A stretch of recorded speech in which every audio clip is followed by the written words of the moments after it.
En 2021, alors qu'il forait à environ 3 mètres sous la surface gelée du permafrost de Sibérie nord-orientale, des chercheurs ont mis au jour une forme de vie figée depuis 24 000 ans. Puis, ils lui ont redonné vie, avant de la cloner. Ou, pour être plus précis, elle s'est clonée toute seule. Cela pourrait évoquer le prologue d'un récit d'épouvante, mais rassurez-vous, il n'en est rien. Ce que les scientifiques ont exhumé, c'est un organisme microscopique en état de congélation, susceptible de bouleverser en profondeur notre compréhension des mécanismes de l'évolution et de la survie. Les minuscules êtres ainsi exhumés sont des rotifères bédéloïdes, de petits animaux microscopiques pourvus de bouches en forme de roue, dont ils se servent aussi bien pour se mouvoir que pour se nourrir. Découverts pour la première fois en 1696, ils sont relativement répandus dans les milieux d'eau douce à travers le globe, avec quelques espèces adaptées à l'eau salée. Ils pourraient donc sembler dénués d'intérêt. Pourtant, depuis que les premiers microscopes ont permis de les observer, ils fascinent les chercheurs. Bien que ne mesurant que quelques dizaines de microns, ils présentent une complexité étonnante, disposant d'un cerveau, d'un tube digestif, de muscles et même d'un système reproducteur. Et si cette complexité renfermait en elle le secret d'une résilience ultime, peut-être même applicable à l'être humain? Examinons cela de plus près. Ces organismes sont des extrémophiles, capables de survivre à une déshydratation totale à n'importe quelle étape de leur cycle de vie, pour ensuite ressusciter une fois réhydratés. Et ce n'est pas tout. Ils peuvent endurer des conditions parmi les plus hostiles sur Terre, ou dans l'espace, voire rester ensevelis dans les glaces sibériennes pendant des dizaines de millénaires. Ce phénomène s'explique par leur capacité à entrer en cryptobiose, un état dans lequel les organismes suspendent leur métabolisme et deviennent presque inactifs.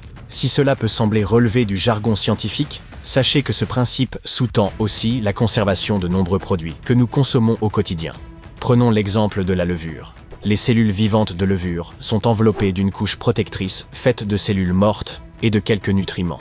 Elle peut se conserver à température ambiante, mais c'est l'exposition au froid, réfrigérateur ou congélateur, qui active une forme de cryptobiose, prolongeant considérablement sa durée de vie. Durant la cryptobiose, les rotifères accumulent divers composés protecteurs, dont les protéines chaperon, qui jouent un rôle essentiel dans leur capacité à se régénérer une fois les conditions redevenues favorables. Celles-ci agissent comme de petits gardes du corps. Leur fonction est d'empêcher les autres protéines de se détériorer sous l'effet du stress. Lorsque l'organisme subit un stress, qu'il soit dû à une exposition au froid, à la chaleur, à des toxines, à la déshydratation ou même au vieillissement, les protéines contenues dans nos cellules peuvent perdre leur structure. Or, une protéine ne peut remplir sa fonction que si elle adopte une forme bien précise. Dès que ce pliage se défait, la protéine devient non seulement inefficace, mais elle peut aussi se révéler néfaste. Ces protéines mal repliées peuvent s'accumuler dans les cellules et perturber leur fonctionnement. Dans certains cas, elles s'agglutinent et finissent même par l'empoisonner. Ce type de détérioration est d'ailleurs associé à certaines maladies graves, comme celle d'Alzheimer ou de Parkinson. Mais si les rotifères peuvent produire des protéines aptes à préserver l'intégrité cellulaire dans des conditions extrêmes, ne pourrait-on pas en tirer parti pour protéger les cellules humaines des maladies et du vieillissement? En analysant les couches de glace où ces rotifères ont été extraits, on a pu déterminer qu'ils étaient congelés depuis au moins 24 000 ans. Cette découverte marque une avancée spectaculaire, les recherches antérieures ne leur attribuant qu'une capacité de survie d'une dizaine d'années dans un état gelé. Voilà un record remarquable. Cette période correspond à ce que l'on appelle l'époque du Pléistocène tardif, une période dominée par l'ère glaciaire. Cela signifie que ces invertébrés étaient déjà en dormance lorsque Mani et Sid, les héros fictifs de l'âge de glace, arpentèrent les étendues gelées en compagnie des fameux tigres à dents de sabre et autres paresseux géants. Petite anecdote, contrairement à leur représentation dans des films tels que L'âge de glace, les mammouths laineux n'étaient pas aussi gigantesques qu'on l'imagine. Leur taille et leur poids étaient en réalité comparables à ceux d'un éléphant d'Afrique contemporain. Il est fascinant et cruel de constater que ces créatures colossales issues de l'ère glaciaire ont disparu, tandis qu'un minuscule organisme, étrange et discret comme le bédéloïde, a traversé les millénaires sans faillir. Pour en revenir à notre créature, après son dégel, l'organisme n'a pas seulement repris ses mouvements, il a aussi entamé un processus de reproduction.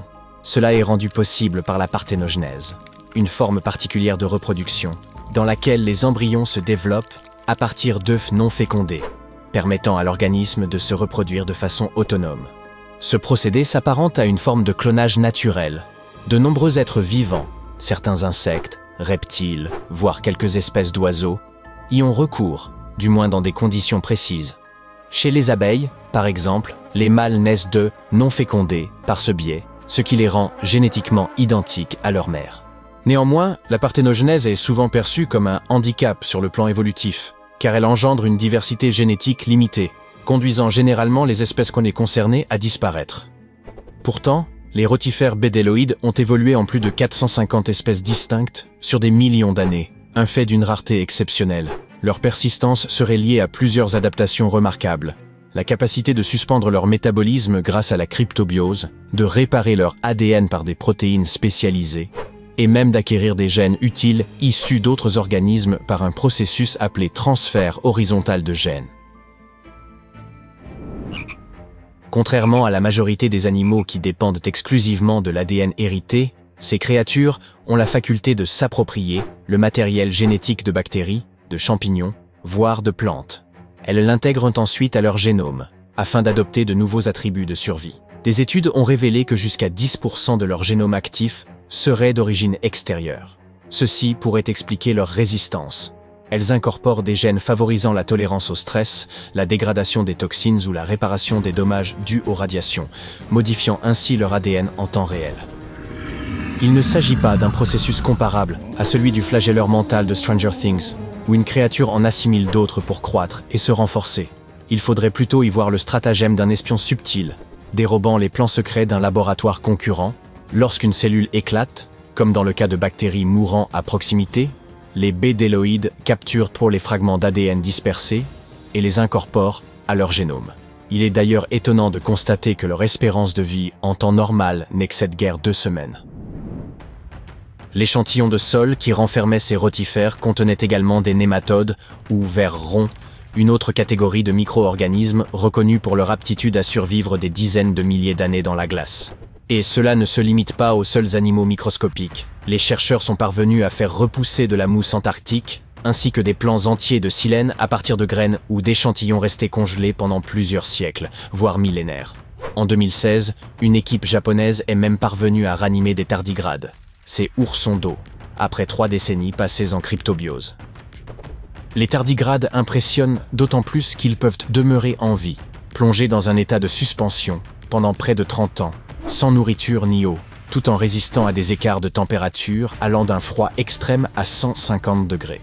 Ils supportent également des pressions abyssales, le vide spatial, la microgravité et les radiations intenses de l'espace. Vous vous souvenez que nous avons dit que ces espèces survivaient aux pires conditions terrestres, et même au-delà, ce n'était nullement exagéré, et vous comprenez désormais pourquoi. C'est bien cette robustesse qui a poussé la NASA et ses collaborateurs à envoyer des rotifères bédéloïdes et des tardigrades en orbite. Ils ont même séjourné à bord de la Station spatiale internationale, où ils ont permis aux chercheurs d'étudier les effets de la microgravité, des radiations et du stress. Mais ce n'est pas tout. En 2007, l'Agence spatiale européenne a envoyé un groupe de tardigrades en orbite terrestre basse, totalement exposés, sans protection, livrés au vide spatial. Ils ont été soumis aux radiations cosmiques, à des ultraviolets 1000 fois plus intenses que ceux frappant la surface terrestre, et à des températures proches du zéro absolu. Et à leur retour, la majorité a repris vie, et s'est même reproduite en dépit des conditions extrêmes qu'ils avaient subies. Ce constat évoque une vieille hypothèse scientifique, la panspermie, l'idée selon laquelle la vie ne serait pas née sur Terre, mais y aurait été introduite, portée par des poussières cosmiques ou emprisonnée dans des météorites. Autrefois reléguée aux marges de la science, cette théorie paraît soudainement moins fantaisiste lorsque l'on observe des organismes survivre à de telles agressions cosmiques, n'est-ce pas? Mais qu'en est-il des humains? Cela signifie-t-il que nous maîtrisons enfin les mécanismes de l'hibernation et sommes prêts à les appliquer à notre espèce? Hélas, la réalité demeure plus proche de la science-fiction. Toutefois, l'étude des rotifères, des tardigrades et d'autres organismes d'une résilience comparable pourrait ouvrir la voie à des avancées majeures dans divers domaines. Leur extraordinaire robustesse pourrait bien servir de modèle, un modèle pour la médecine, pour redéfinir le vieillissement, voire suspendre l'élan vital ou l'étirer. Il s'agit d'innovations concrètes, mieux préserver les organes humains pour les greffes, concevoir des traitements ralentissant le vieillissement cellulaire, et peut-être, un jour, permettre une hibernation cryogénique assez longue pour entreprendre un voyage interstellaire.